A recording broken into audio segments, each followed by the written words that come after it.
I want to hear cannons. Downfield, pull up, ball to the 5, touchdown Tampa Bay. Mike Evans does it again. Fire the cannons, Bucs. It's first and goal. That's picked off. That's picked off. And who else? Rondé Barber. And the Tampa Bay Buccaneers may ride to the Super Bowl with that one. Third down, 18. Dropping Gannon, looking Gannon. Those up with the head. Intercepted. 30. Derek Brooks 30. Brooks to the 25, 20. Derek Brooks all the way. There it is. The dagger's in. We're going to win the Super Bowl. And then the cannons come. Fire them. Keep on firing them. Keep on firing them. Hello and welcome back, ladies and gentlemen, to a brand new edition of the Cannon Fire Podcast. I'm your host, as always, Rhett Matthew. Joined alongside me, my good buddy and co-host from BucsNation.com, Evan Wanish. It is the midweek edition of the Cannon Fire Podcast. Back at you today with some of the latest Red and Pewter headlines and stories to kind of, I guess, get us through the rest of the week, right? We have an extra day as well. The Buccaneers on primetime once again this week after their victory over New Orleans. Monday Night Football, they are going to be hosting Lamar Jackson and the Baltimore Ravens. And this is, Evan, the beginning of quite the test for Tampa Bay. They've done a lot of things so far this season that would lead us to believe they are one of the best teams in the NFL. But, I mean, if they really want to prove it to everybody else, they're going to have to play pretty well here over the next 4 weeks. It's a tough stretch, and I mean, far and away the tough stretch of their season, right? They've had a few difficult ones. I mean, really, if you wanted to think about it, you could have said that this stretch began with Philly in week 4, right? You could have said because, Philly, and then you go on the road on a short week to Atlanta, and then you play New Orleans on the road again. So you could have said that this stretch has begun, with Philly. So far, so good, right? If that's where you're counting it, they're 2-1 right now, and both victories were by 10 plus points, by multiple scores. So the tough thing is that they should be 3-0, right? And that's the thing that's gonna, I think, sort of sting most of the year, right? Unless they can really go on a run and string together a lot of wins in a row to where it wouldn't really matter. I think that loss in Atlanta you're gonna be kicking yourself for that for a long time. But yeah, I mean, so far so good, but you have a 4-game stretch here where you are playing some of the NFL's best, right? You're playing the Baltimore Ravens, who, after an 0-2 start, have won 4 straight. So they're coming in hot. Lamar Jackson looks like an MVP candidate once again. Played a great game against the Bengals the week before, then just beat Jaden Daniels in Washington. So, and Jaden Daniels in Washington were a hot football team as well, and the Ravens took care of them. Derrick Henry has been a massive addition for that team, but this isn't a Ravens preview. We will be having that Friday, but I just wanted to talk a little bit about that. Then you go, versus Atlanta again, and it's an important game there. And you play Kansas City on the road and then San Francisco before your bye week. So these next 4 games is going to be pretty tough. And I mean, back-to-back weeks, you're playing the 2 teams that were in the Super Bowl. And 2 weeks before that, you're playing the 1 team that was in the AFC Championship game with the Chiefs in Baltimore. So, yeah, it is going to be a difficult stretch, and you're hoping to come out of this in one piece, basically, right? They've 4-2 is a good start. But that's why they couldn't really afford to get off to a slow start, right, within the first 5-6 weeks of the season, because this stretch was coming, right, and this stretch was going to be difficult. I would say probably the absolute best case scenario would probably be 2-2 if you're looking at it realistically.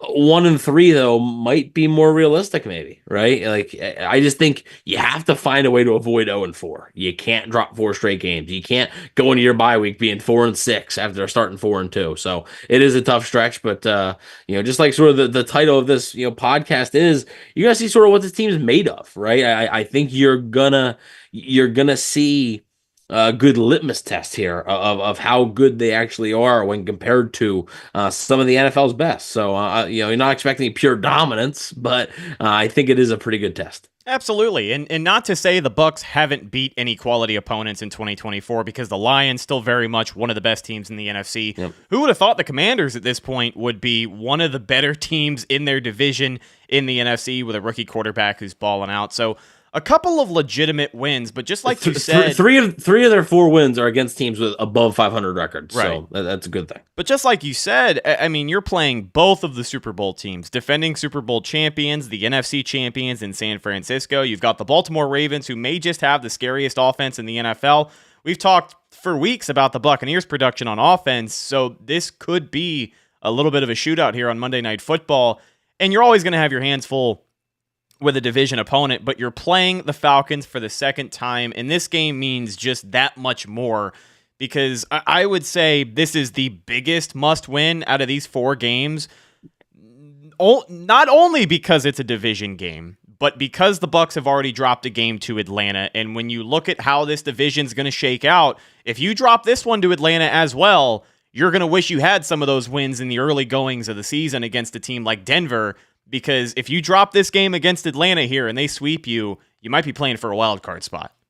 I think you would be playing for a wild card spot. I think basically, a lot of people are going to say, "Oh, you got to go 2-2." I think you can go 1-3. I think you can, as long as that one win is against the Falcons. Yeah, I think out of this 4-game stretch, that is easily the most important game.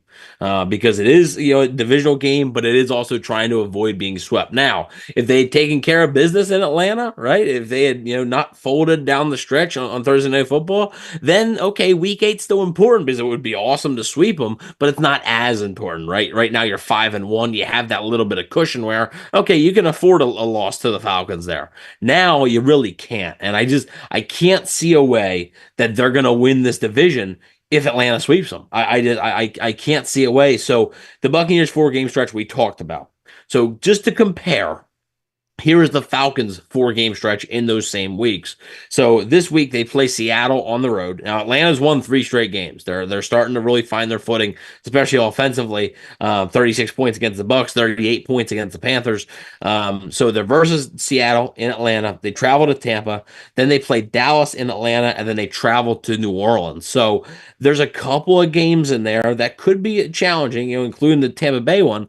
You look at Dallas. Dallas hasn't looked that good, right? New Orleans, who knows what type of shape they're going to be in, but that could be a tough road game for Atlanta. Seattle, so there's a realistic chance that Atlanta could go 2-2 in that stretch. And if they go 2-2 and the Bucs go 1-3, you better hope that one win was against the Falcons, because if it's not, I think the Bucs could be in real trouble here as far as winning the division goes. I'm not saying they would miss the playoffs completely, but just like you said, you lose that game against Atlanta, you're probably hoping at that point to get a wild card spot, because I just don't know if the division, unless you string some wins together that we're not expecting, right? Unless, let's say you beat Baltimore, on Monday night, then you lose to Atlanta, but then you beat a San Francisco.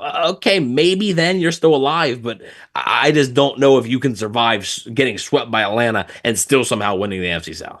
There's a lot of things that have happened so far this season, whether it's coaching malpractice, guys not being ready to play, bad play calling, bad clock management, whatever it is, stuff that we have criticized so far this season. Aside from all of that, I still feel like the Bucs have played well enough this season to lead me to believe there is a very real chance that these are winnable games for them, right? Mm-hmm. Like, I think they're competitive against Baltimore. I believe they're competitive against Kansas City. I mean, there was just an article I read today about Baker Mayfield has played circles around Patrick Mahomes in 2024. So depending on which offense shows up that day, it could be a competitive game the Bucs come out on top of. The 49ers game in 2023, I know it was a different offense, couple of different adjustments with this Bucs team, but they were competitive for a little bit of that game. And I still think that, obviously, with the improvements they've shown us this year, they can, without a doubt, be competitive in that game. So I don't think it is a strong possibility. I think 2-2 is probably your best possibility here, but you talked about exceeding expectations. They have the ability to do that down the stretch. I think they could do that here potentially. I mean, if we get the best of the Bucs that we have seen so far in 2024, they could damn well go 3-1 here. The 49ers are 3-3. Right. Like they're not like, they're coming off a win against Seattle. But like they're 3-3. They have Kansas City this week. So like I mean Kansas City's 5-0. Who knows, right? The 49ers could be below 500 after this week. So yeah, I think that 49ers game, while it's going to be a challenge, because I still think that despite that, right, that they are still very good. Every single game that the 49ers have lost has been by one score. So they're losing some close games. It's not like they're just getting pounded, but it's going to be tough, but it's not impossible. And if you tell me 2-2 and the two wins are against the Falcons and the 49ers, that's perfect. I mean, because those are two NFC teams. So then you're talking about tiebreakers, and that's where the AFC wins. Okay, they're good, but they're not everything, right? And so far, I hope the Bucs haven't beaten an AFC team. I don't Bleav is. They haven't played. They've only played one, but the Bucs haven't beaten an AFC team yet. Lost to Denver, so now they get their second crack at an AFC team here in Baltimore. But as far as the tiebreaker goes, those NFC matchups are just going to mean more. So, and if you're looking at it, to be honest with you, I think the two best games they have a shot at winning are probably Atlanta and San Francisco. And San Francisco, that game last year was in San Francisco. This game is in Tampa. It can be played at 1:00. At the West Coast team traveling from the West to the East Coast, playing at 1:00. There could be a little bit of adjustment there for a team like San Francisco, and the Bucs could take advantage. So while it's not going to be easy, but it's also not impossible to see them go 2-2. Maybe 3-1, because we've seen Baltimore be inconsistent at times. Like we said, they started 0-2, right? They lost to the Raiders in week 2 to go to 0-2, and the Raiders are just not a very good football team, so anything can happen. But yeah, you've seen the Bucs come up big in these spots before where maybe you wouldn't have expected them to. 2 Monday night games in 3 weeks. I feel like we're back in the Tom Brady era here, but when you look at both of these games, they are against AFC opponents, as you said, but these are two of the best teams the AFC has to offer here. I know it was a slow start for Baltimore, but I mean, the statistics, they're back. Their rankings speak for itself. One of the most potent offenses, the number 1 rush defense in the NFL through 7 weeks. Which one of these Monday night games do you think the Bucs have a better chance of pulling off the upset? I know Kansas City is undefeated, and I know maybe there's some gripes about their offense. Pat Mahomes not as productive as he has been in previous seasons. We won't even start talking about Travis Kelce. And then there's Baltimore, which really has never been a great matchup for the Bucs. I know Kansas City is still undefeated when you compare these two teams, but I like the Bucs' chances of upsetting Kansas City a little bit better, and it's on the road, no less. I am going to say Baltimore, I think, because I think Baltimore has the worst defense. Baltimore does have the top rushing defense. However, their pass defense has been a problem this year. Their pass defense has been an issue, and I think that's something that the Buccaneers and quite frankly, the Buccaneers team who has had a lot of success through the air, right? I think it's a thing that they could really capitalize on, and that's why I would kind of say that they are getting healthier, I think, and so. And it does help that it's a home game. But I do think that Baltimore probably, and like I said, I think Baltimore's just more susceptible to the letdown, right, than Kansas City is. Kansas City just seems to find a way. It's not pretty, right? It's really not. But they just seem to find a way to win football games. So, I mean, would it stun me if they won Kansas City? No, but like I think if you're looking at it, I just look at Baltimore's defense as being a weaker unit than Kansas City's, and I think that if look at Baker Mayfield has a really good day, I just think the Buccaneers might be able to outscore them. So we'll see, but I would probably go with Baltimore. I do like that we have differing answers there, so we're not just in locks up there, but.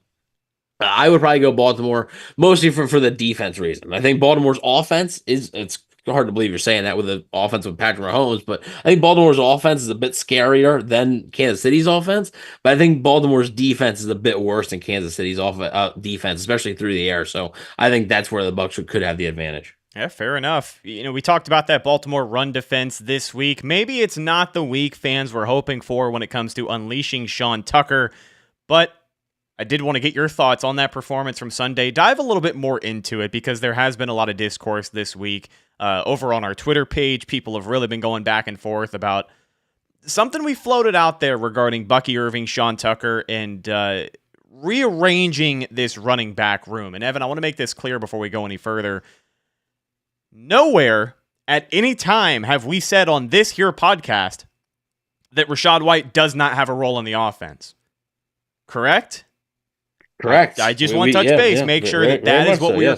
Yeah, we both think he's a very talented football player. But Evan, running the football, the guy has had 40 games to get it right. And Sean Tucker and Bucky Irving literally just made history in 4 quarters against New Orleans.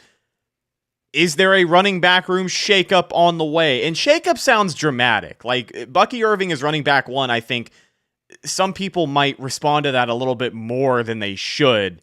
I just think when it comes to running the football, Bucky Irving should be their best option at this point. But with Sean Tucker breaking out the way that he did last week, he's not a rookie. He's been on this roster for a little while as well. So what are your thoughts on where things stand in the running back room with Rachaad White looking to get healthy on top of that? It's an interesting problem to have, I think, because, you want to say, oh, it's a 3-headed monster, this and that. I think you got to see a little bit more, right? Especially out of Sean Tucker, right? This was a guy who I'm going to be honest, I thought there was a serious chance that if somebody else stepped up in training camp, Sean Tucker was going to get cut. Because he was, after being sort of the training camp darling last year, right? Everybody was like, oh, this guy, if he didn't have the medical stuff, he would have been a draft pick and you got him as undrafted free agent, this and that. He didn't, really have a great year. We had a $5 super chat from Zach Jarvis. Thank you very much, Zach. If we stop the run to make Jackson throw, we can win this game. We cannot let Henry take over the game. Yeah, that's definitely something that, thanks a lot, Zach. Appreciate it. That's something that the Buccaneers are gonna have to stop, because Derrick Henry's been a force this season. Thank you very much, Zach. But I mean, so I think you need to see a little bit more out of Sean Tucker. One game, it's a great game, but one game isn't gonna say, well, you got to scrap all these, you got to scrap this, scrap that. Why is it not an issue? Like, people are like, oh, Rachaad White's got to sit now. Why can't you just have 3 guys you can rely on, right? I think that's a good problem to have, like I said. So I just don't see the big deal with having another guy in the mix, and it keeps guys more fresh. So, we don't know about Rachaad White. He missed last week's game. The injury report's not out yet for this week, but he does have an extra day of rest to hopefully get ready to go. But he absolutely can have a role in this offense that's different from the role that Bucky Irving and Sean Tucker have. Absolutely. I think Liam Cohen is creative enough as an offensive play caller to draw up some things to get Rachaad White really to play into this guy's strengths, because we know what he's good at. Again, 39 career games in the NFL for the Tampa Bay Buccaneers, and we know what he's good at. We know that he has a role. He's a great pass catching back. You love to see it. Now, I don't think they have to get this dramatic with it, but somebody compared it to Deebo Samuel's role in San Francisco's offense. He's kind of a do-it-all player, right? He's got, I guess, the frame of a big body wide receiver, but he can do some of the dirty running back work. He can take those carries if they need him to, but they scheme things for just Deebo.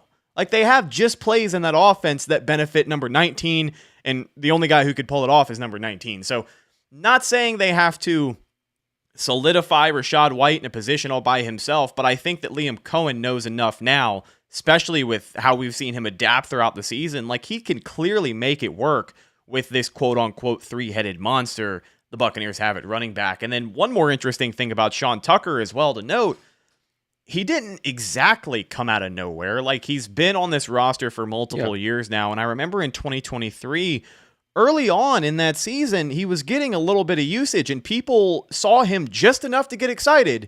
And then by week 5, I don't think he ever saw the field again. So, what happened there, and what do you think is different with this year? Because I just don't think he got enough of a chance down the stretch last year. I know Rachaad White kind of emerged and had a strong 2023, but Sean Tucker was still on this football team. He was. I think he got off to a little bit of a slow start. I don't think that helped him. I think, and also you have to remember Chase Edmonds was healthy, last year. Chase Edmonds is not healthy now. He is technically still on the Buccaneers. I think people are forgetting about that because he's been out. But Chase Edmonds was healthy, and he was sort of taking a lot of them snaps away from Sean Tucker. So I'm curious to see a little bit more of him. And I also think, I Bleav Sean Tucker's his offseason was kind of messed up last year too, because he didn't get the medical clearance right away. So I think he missed all of like OTAs and everything like that, all the workouts and stuff. I think he started a little bit later in training camp. But then even, this preseason, he was up and down kinda. So and just, I mean, luckily for him, nobody else really in the running back room stepped up, right? Like that was behind him on the depth chart. So he was able to make the team, and he's making the most of it, named NFC Offensive Player of the Week this week, which we'll get into. But not only in the running game, it made an impact in the passing game. Had that big touchdown, made a man miss. And I'm curious to see moving forward how they manage that, right? How they manage those snaps of all those guys. And again, I think it can keep guys their legs fresh when you get into November and December football. It's a long NFL season. These guys' bodies are going to wear down over time, especially running backs getting hit so much. And I think it's good. It's a good problem to have, having three guys that you can maybe rely on. Again, I think we do need to see a little bit more from Sean Tucker for me to confidently say, oh yeah, he can be 100% relied upon. But I mean, so far, it's been good, and he's definitely earned some more snaps. So does he earn more than Bucky Irving and Rachaad White? No, but I mean, I think he can just throw an extra wrinkle into that offense, and that's all you can really ask for at this point. Yeah, not to do the game preview before the game preview, but looking ahead to Monday night, the Ravens do a really good job of stopping runners so far in 2024. It'll be interesting to see what players the Bucs get back. Again, we mentioned Rachaad White working to get healthy. He missed action last week. Graham Barton, the starting center, was not available for Tampa Bay. Hopefully we get an update on him before the end of the week, but Robert Hainsey being your second string center isn't too bad when you have an offensive line imposing their will the way that they did last week. But again, as we talk a little bit more about the expectations with this run game moving forward, no matter what the Bucs decide to do, it's important to mention how good the Ravens' run defense has been. And look, New Orleans, credit to the Buccaneers, right? Credit to Sean Tucker, credit to Bucky Irving. But New Orleans has struggled against the run this season. Like, New Orleans has really struggled, and the end of that game, you could just tell they were wore down, right? So I'm not saying, oh, it was a fluke or this and that, but you're gonna see against some stiffer competition here, right? And it's funny, you go from one of the worst to the best. So I'm not exactly expecting Sean Tucker and Bucky Irving to combine for over 200 rushing yards again. I don't really think that's realistic, but I just think you have to. Okay, you're not going to get the 25-yard run, right? You're not going to get the 30-yard run consistently, or just break off chunks, right? But I think you have to find a way that when you do run the ball, you're putting your offense in position to make it a more manageable third down, make it a 3rd and short, make it turn a 2nd and 8 into a 3rd and 2, right? Those are the types of runs you need to keep a defense honest. And I think because you don't want to become one-dimensional, right? As a football team, the Bucs have done a really good job of throwing the ball, but you don't want to be in such obvious passing downs that those pass rushers can just tee off, and that the more you put the ball in the air, the more likely it is to be intercepted or incomplete or whatever it may be. So I think if running the ball consistently is important, not necessarily, you don't have to, like I said, you don't have to run all over the lot, right? You don't have to sit there and break off these massive chunks and massive runs, but I think you got to stay on schedule. And I think that's going to be the toughest thing, because that's something that Baltimore has not allowed you to do, at least on the ground. Yeah, absolutely. And then again, diving into the game plan for Liam Cohen, we'll do it more Friday night when we are joined by the Bleav in Ravens guys, former Tampa Bay Buccaneer and Baltimore Ravens tight end Daniel Wilcox going to be on the show, as well as his co-host Matt Trigger. Very excited to be talking with those guys. That show will be live this Friday night, 7:30 p.m. Eastern Daylight Time. It is still daylight saving, so I always forget that I have to say Eastern Daylight Time and not Eastern Standard Time, because normally EST is my go-to. But let's dive into some more Buccaneer news here on the offensive side of the ball. The Buccaneers signed a wide receiver this week. Former Saints wide receiver Marquez Callaway. He was an undrafted free agent out of Tennessee back in 2020. His best season was in 2021. He had 46 catches for 698 yards and 6 touchdowns. He does have some nice performances against the Tampa Bay Buccaneers under his belt, so you probably have heard that name before. But Evan, when the Buccaneers sign a wide receiver, I think a lot of red flags start to go off for people. Also because Mike Evans missed a little bit of time in the second half of that game against New Orleans, so I don't think this is a supplementing Mike Evans move. I think when you look at Trey Palmer missing time with a concussion, Jalen McMillan not being in the best of places, and Raheem Jarrett already being on the IR, this is just extra depth, and I think Callaway is definitely capable in that role. Also, they never replaced Sterling Shepard on the practice squad, for like a wide receiver. So I think people are reading a bit too much into it. They at the end of the day, they did add him to the practice squad. Okay, it's not like they signed him to the active roster or anything like that. I do think people are reading a little much into it. Mike is banged up, though. I'm not going to say that he's not. He clearly is dealing with something. I didn't have a catch after the first drive. I Bleav only 2 catches on the day.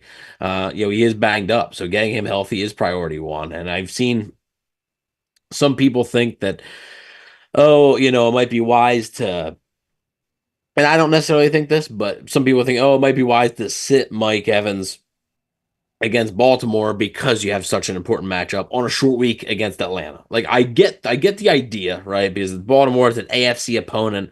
Atlanta is the division, right? You can't get swept, this and that. Give them the rest, but at the same time, I don't think you can afford to basically not throw the game, but it's not like baseball, you don't get 162 of them and you can just throw, okay, we can give this guy some rest, right? Yeah. Mike Evans will be back in the lineup tomorrow. Like, no, that's not how that works. I mean, so I do think I think he's okay enough to play. You just got to hope it's an injury management thing, right? And hopefully with the extra day of rest, because it's a Monday night game, he'll be able to get a little bit better. And hopefully, this 4-game stretch, he has another extra day of rest before the Kansas City game, and then you have the bye week. So hopefully it'll eventually lead to him, getting healthy. He is a little bit banged up now, but I don't really think this means. I think it's good depth. I mean, he had a good year, I Bleav, 2021. He had a pretty good year with New Orleans.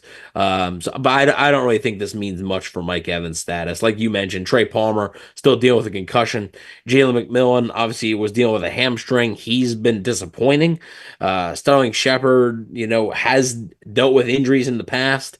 So I don't really think it means much in the way of Mike Evans. So I just think it's just a move for depth.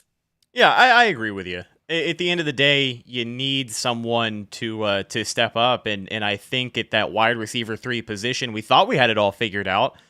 The best ability is availability, but with Jalen McMillan kind of projecting the way that he has so far, and then Trey Palmer just not being available, again, you need bodies, and I don't think you can be upset with another wide receiver. I'll tell you what, I liked what I've seen out of Sterling Shepard. I have too. I surprised, very pleasantly surprised. Yeah, I didn't think. I was like, okay, like he'll be maybe at best like the wide receiver 4. I'm like, right, like maybe he gets out, beats out Palmer for some snaps or something like that. I was like, but he's not. When they signed him, I was like, he's not really good. And then he was hurt all at training camp, and I was like, yeah, like I don't really know, But he has been like utilized beautifully in this offense, and I do think that. He should be his team's wide receiver 3 right now, right? I think he's the best option until Jalen McMillan proves otherwise, which it's one thing to be disappointed. It's another thing to be like, oh, this guy sucks. Like, this is a missed draft pick. Like, relax, right? On the Jalen McMillan thing, like, relax, okay? Like, I think he'll be okay in the long run, but it has been a tough stretch. It has been disappointing. So hopefully, Trey Palmer coming back, can get some more production out of that. But Sterling Shepard has stepped up. In the meantime, he has stepped up, and I've liked what I've seen out of him. So even when Palmer comes back, I would say it's Sterling Shepard's job to lose right now for the wide receiver 3 position. Yeah, and just to put a bow on the Mike Evans discussion you pointed out earlier, even if he's not out there 100%, the importance of Mike Evans in this offense goes beyond him catching touchdowns and putting up big stat lines, getting 1,000 yards every year. When you're an NFL veteran of the status that Mike Evans is, you're going to command double-team attention. You're going to make defenses have to pay attention to you when you're on the field. Maybe his long routes haven't entirely been there this season, Believe it or not, Mike Evans only caught one deep pass this year, which is a little below average for him. But, I mean, the success that the Buccaneers have had moving the football with other guys, Chris Godwin having a career season, it's happening because Mike Evans has an ability to distract these defensive backs and these defenses down the field, right? Bucs are doing a really good job of drawing a couple of deep routes for some of these guys to run out there and then really open it up underneath for Baker Mayfield to throw underneath to Chris Godwin, his check down to his running back. We saw Sean Tucker take a 5-yard reception for 40-plus yards to the end zone last week. Stuff like that can happen when you draw those deep routes out. You set up blockers downfield. So even if he isn't at 100%, you want Mike Evans on the field as much as possible because just like a good pass rusher or just like a good D tackle, he does a great job at opening up opportunities for the other talented playmakers on the offense.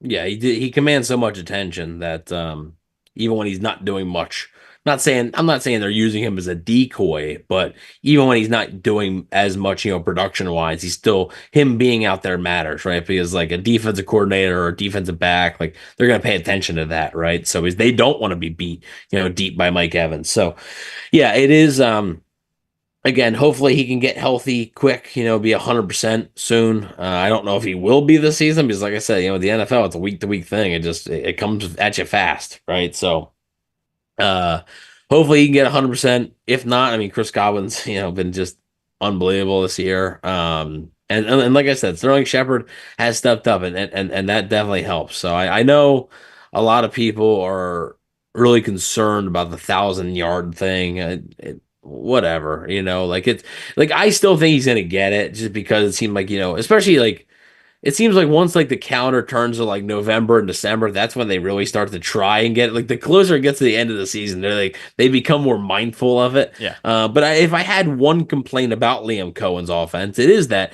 I don't know if they get Mike Evans as involved as he could be. Right. I don't know if you're not really scheming much for Mike Evans. Scheme much to get him open. Even like a screen, he can take a screen and yeah, he's not going to take it 50 yards, but he can take it and get 7-8 yards out of that. So I think they need to do a little bit of a better job of scheming some things for Mike Evans. That's one complaint I'd have about the Liam Cohen offense, but Mike's gonna get his, and I don't really think it's time to worry. And again, I think I said this on the post-game show against New Orleans. I'm sure he does not care about the 1,000 yards that the Bucs are winning a bunch of football games. I'm sure, especially at this point in his career, he's getting up there in age towards the end of his NFL career. I'm sure right now he'd much rather win than have to be chasing records. Obviously, he wants to get the 1,000 yards, but he's not going to sit there and pout because he didn't get the football if the Buccaneers are winning football games. So I don't really think it's a big issue. Oh, absolutely. He said it before. He will gladly trade the records for more wins, right? So as long as the Buccaneers keep winning football games, that's all that matters. But just like you said, I would like to see Mike Evans get a little bit more involved here down the stretch. Those first 2 weeks of the season, he proved to me and everybody else he's still got plenty of juice left in the tank. I think Liam Cohen has done a lot to open up some playmaking abilities for these other guys. Do it for the best wide receiver on the team, right? I mean, Chris Godwin been the most productive this season, and maybe he's the guy that gets paid the most at the end of the year. But Mike Evans is still very much a factor, and I think those deep looks in particular are what I'm missing. I haven't seen too many deep shots. They haven't even really attempted it much. Right. It's not like, they're throwing it a bunch, but they just can't hit it. No, it's like they haven't really attempted it too much. And I do think the injury maybe has a little bit to do with that, right? I think you're banged up, you can't go full go, right? So I think that maybe has a bit to do with it, but opening up the playbook a little bit, scheming some things open for him, I think should be a priority with, basically coming up on the second half of the season almost. We're almost, done with the first half of the season. Pretty hard to believe. 4 games away from the bye week for the Tampa Bay Buccaneers. And again, going back to the top half of the show, we talk about that brutal stretch here.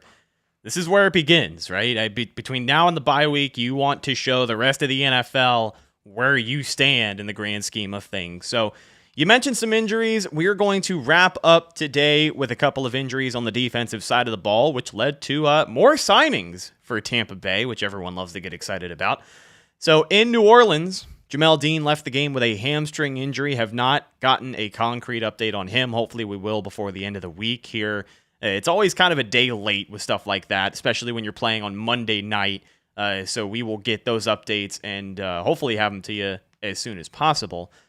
So it's a hamstring injury for Jamel Dean. We don't know the severity of it yet, but the Buccaneers decided it was time to make a move. So after he spent a little bit of time with the Carolina Panthers, he re-signed with the Tampa Bay Buccaneers practice squad, and the Buccaneers signed Keenan Isaac to the active 53-man roster this week at the cornerback position. They also brought in cornerback Dallas Flowers to the practice squad to take Keenan Isaac's place. Now, a lot of Bucs fans who listen to us are probably familiar with Keenan Isaac. If you're not familiar with Dallas Flowers, Evan, you're familiar with the image, not the... Yeah, hold on. Let me find it. You can backfill the people, and then I'll find the picture of Dallas here. Yeah, so and people as they see it, if you're active on social media, you'll know what we're talking about. But them signing Keenan Isaac to the active roster, I don't know if that's a great sign for Jamel Dean's status. And he left the game quickly, right, in New Orleans and was ruled out pretty quickly.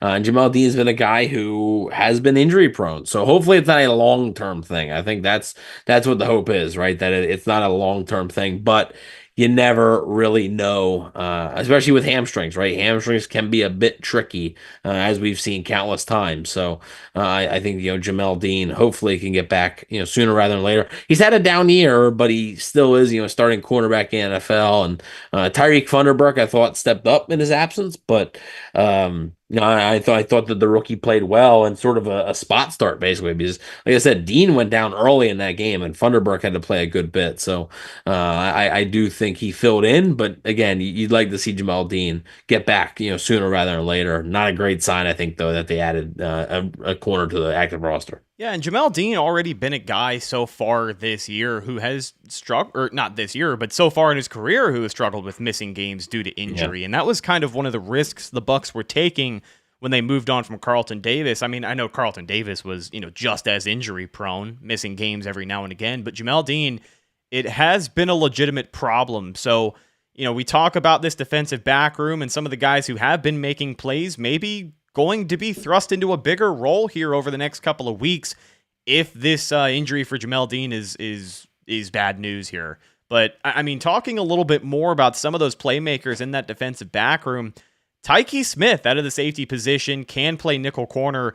He got some national level love this week after a huge game last week against New Orleans. He was good. Rightfully so. He earned it. He definitely earned that, and he's had a solid rookie season so far. It's been up and down. I think a lot of times with DBs, it's up and down because defensive back, look, like corner, safety, especially corner. I mean, it's one of the hardest positions to play, I think, in all of football. So it really, especially a rookie to come in and play well immediately, unless you are one of the elite dudes. Right, as we have an image of Dallas Flowers up on your screen, folks. If you're listening to the audio, we appreciate you listening to the audio, but you are missing out on some meme content here.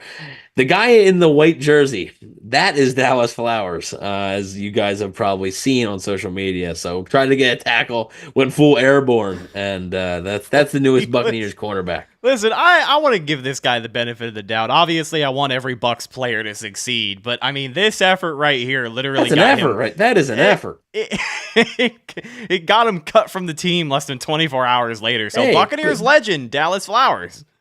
Yeah, he's flying through the air, man. He's trying to get that tackle. So yeah, but Tyke Smith has definitely earned his flowers here, and I'm excited to see the more he can bring to this defense, because he's a difference maker right now, and with Jordan Whitehead being banged up. And not 100% healthy. Anton Winfield was banged up. Now he just came back. Now Jamel Dean goes down. You're going to need guys like Tyke Smith to step up, and that's what they've done. Yeah, absolutely. And a great point here from the Cannon Fire crew. Bry in the live chat to wrap things up says, Bucs are priding themselves on young, cheap, homegrown talent. They aren't bringing in anyone from outside, especially a high-paid 30-plus-year-old. That's a Tom Brady win-now thing. We are not those Bucs anymore.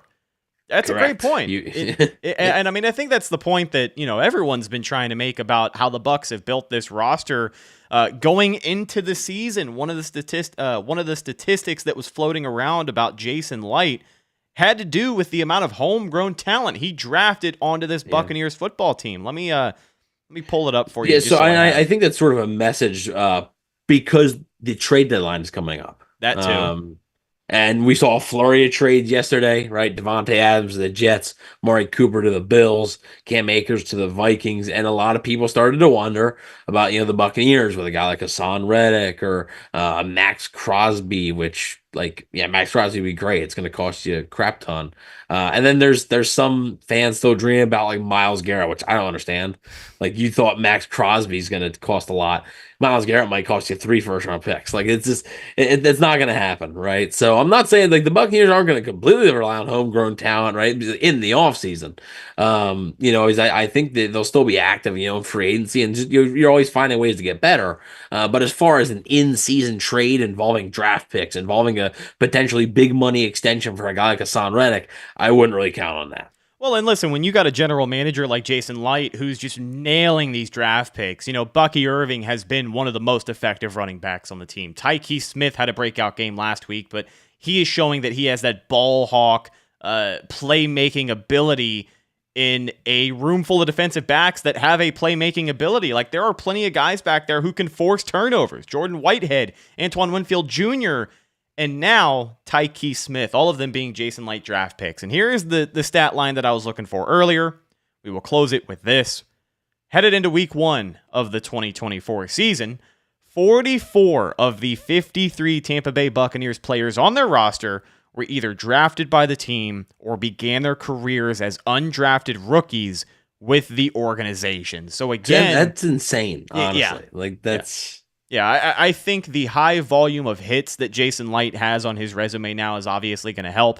And we're seeing it trickle down in real time where you get Jamel Dean to go down for a couple of weeks. Maybe you change the defensive back lineup, and now all of a sudden you got a second-year nickel corner or a rookie nickel corner making national headlines throughout the NFL. I also think a little bit more specific. I think it's only Sterling Shepard's now, I guess you could say, a starter, but I think there was only to start the season, only 2 of the starters. I think it was Baker Mayfield and Ben Bredeson were the only 2 from the outside, the only 2 outsiders that were starters. The rest were homegrown talent. So just speaks to the job that Jason Light and this entire staff has done, not only to find those guys, but also to keep them. I think, and that's, credit to Mike Greenberg, Jackie Davidson, and everybody in that front office. So, John Spytek as well. So it just, the Bucs have a top, 5 front office, and they're not really recognized for it. And people think Jason Light's good. Okay, I'm not saying they think he's bad,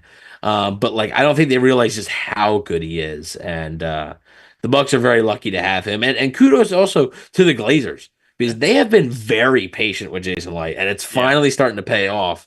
It started to pay off basically, I would say, 2019, right? Well, once they brought Bruce Arians in, I think that's when it really started to pay off. But that was 5 seasons after Jason Light was hired by the Buccaneers. So there was some patience involved there. There was some real patience. The Glazers could have had a quick trigger finger and said, "Look, Dirk Cutter didn't work out. You're going too," right? And I think maybe if Jason Light wasn't able to convince them that he could get Bruce Arians, I do wonder if he would have gone. But luckily that didn't happen, and the Glazers, luckily to their credit, had the patience, and now it is finally paying off. Yeah, for a while, the Bucs had a little bit of a reputation there in the 2010s of being a coaching carousel, right? You bring in a coach for a year or 2, 3 years at most, and then you show him the door, and you don't give him a lot of time to develop or really build anything. I know that the level of talent, the roster was one thing in itself as well. Mark Dominic wasn't doing anyone any favors when Jason Light finally came in his first season.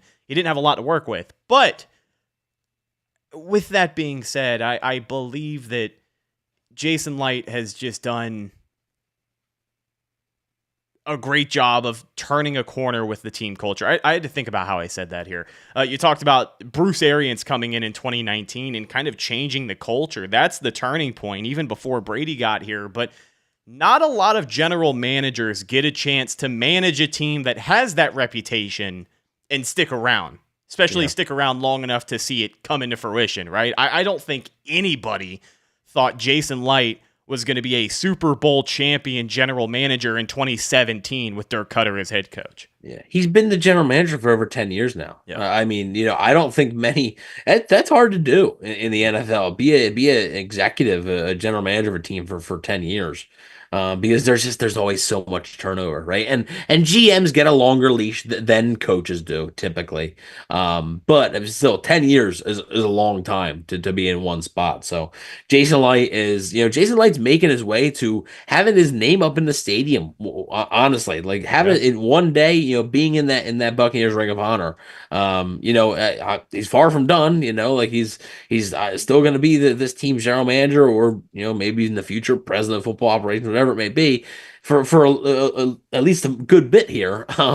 So I mean, he's far from done. He's just going to be able to continue adding to his resume there. But he has been very, very good for the Buccaneers. So I'm glad we're able to end the show on that note. It's on a high note, right? Speaking to a testament to the roster building and the roster construction that Jason Licht has done. And I think a lot of people, are starting to sort of come around to the idea that in the offseason, if you're frustrated, he's not going after somebody, or if he doesn't draft somebody that you may like, I think people are starting to come around the idea of, okay, I'm going to trust this guy, right? Like, okay, I may not agree with it, but I'm going to give him the benefit of the doubt, essentially, because you see the results. Yeah, and at least he's not crashing out like Jerry Jones on a sports radio station. Have you seen that clip? Yeah, he's like, imagine Jason Licht threatening to basically say like, TJ Reeves, you're not gonna have a job anymore. I mean, to be fair, a little bit. Jerry Jones is the owner, all right? Jason Light's not the owner, so a little bit of a different situation. But yeah, can you imagine like an executive of a team just going on? Imagine listening to that live. You're just somebody. You're like, did he just threaten to fire the dude on air? Like, I'm sure. Zach Blavner, and he wouldn't know what to do if he was like, okay. Thank God they do not have a guy like a Jerry. Well, I mean, to be fair, nobody else in the NFL has a guy like a Jerry Jones. But Jason Licht is certainly Bucs are certainly very lucky to have Jason Licht to help. Couple of accolades as we wrap up here just very quickly. Chris Godwin was named one of Tom Brady's top 3 NFL stars this week after a big-time performance and 2 touchdowns against the Saints last weekend. Sean Tucker was also named the NFC Offensive Player of the Week for his 2-touchdown performance against New Orleans last weekend. So, I mean, Sean Tucker, this was the game of his NFL career, so obviously we are waiting to see what he has left in the tank throughout the rest of the season. But Chris Godwin, man, just week after week, it's like he's getting better. So far, the best season of his career, bar none. Like, we've been talking a lot about 2019 Chris Godwin. We need to be talking about 2024 Chris Godwin because he is a freak. Leads the NFL in catches, and I believe also leads the NFL in catches for first downs. He is not only great at catching the football, but he's super effective at moving the chains. Yeah, the third down machine. That's what we've been saying, and he's been great. So he's going to get paid in the offseason, but it's not like he doesn't deserve it, right? Because after a year like this, and still got more of the year, but after a year like this, he definitely does deserve, whether it's from the Buccaneers or somebody else. I know for a fact the Buccaneers would love to have him back, but at the same time, the financials are a thing, that matters. So we'll see what happens. Chris Godwin has been, massive for the Buccaneers, especially with Mike Evans, being a little bit banged up. So yeah, Chris Godwin has been great. Yeah, Bucky Irving and Tyke Smith also up for Pepsi Rookie of the Week, but great point here by the Cannon Fire crew. Brian in the chat says it's a fan vote, so only the ESPN teenagers vote on it. So it'll probably be Jaden Daniels or Caleb Williams. Very good point. But at the end of the day, I love to see these young Bucs players start to get national attention much sooner now in their career as well. It felt like Mike Evans wasn't talked about on a national scale until he was in like year 7. So, you love to see it for a lot of these younger guys, and hopefully they have got plenty more left in the tank. That's going to do it for today's midweek edition of the Cannon Fire Podcast. Thank you, ladies and gentlemen, for hanging out with us. All of our fine people over here in the YouTube live chat, the Cannon Fire crew, Space Windu, Bry coming and stopping by, saying hello, Joel Elrican, Thank you to Zach Jarvis for the $5 super chat. Loki, MK, Edwin Hernandez, my good buddy Buzzard Bob made an appearance. Richard T from the West Coast. Chris Mail, Kurt Maxwell, Jeremy Steed, and anybody else that I may have missed. Thank you guys so much. And Christopher Cole. Cannot forget Christopher Cole. Thank you, Christopher. Been rocking with us for quite a while. Follow the show on social media, Facebook, Instagram, and Twitter. All of those are Cannon Fire Podcast. Best place to go for updates on the show. And of course, Tampa Bay Buccaneer news as it happens. Speaking of Bucs news as it happens, you can follow my co-host Evan on Instagram at Bucs_daily. You can also find him on Twitter at EvanNFL. And check out his written work at BucsNation.com. What have you got this week for the people? Yeah, going to be, catching up on all things Ravens pretty much, right? Going to be sort of transitioning from the big win. Right now, I currently have the day after reactions post available on BucsNation.com right now. Just seeing, sort of recapping the big victory in New Orleans.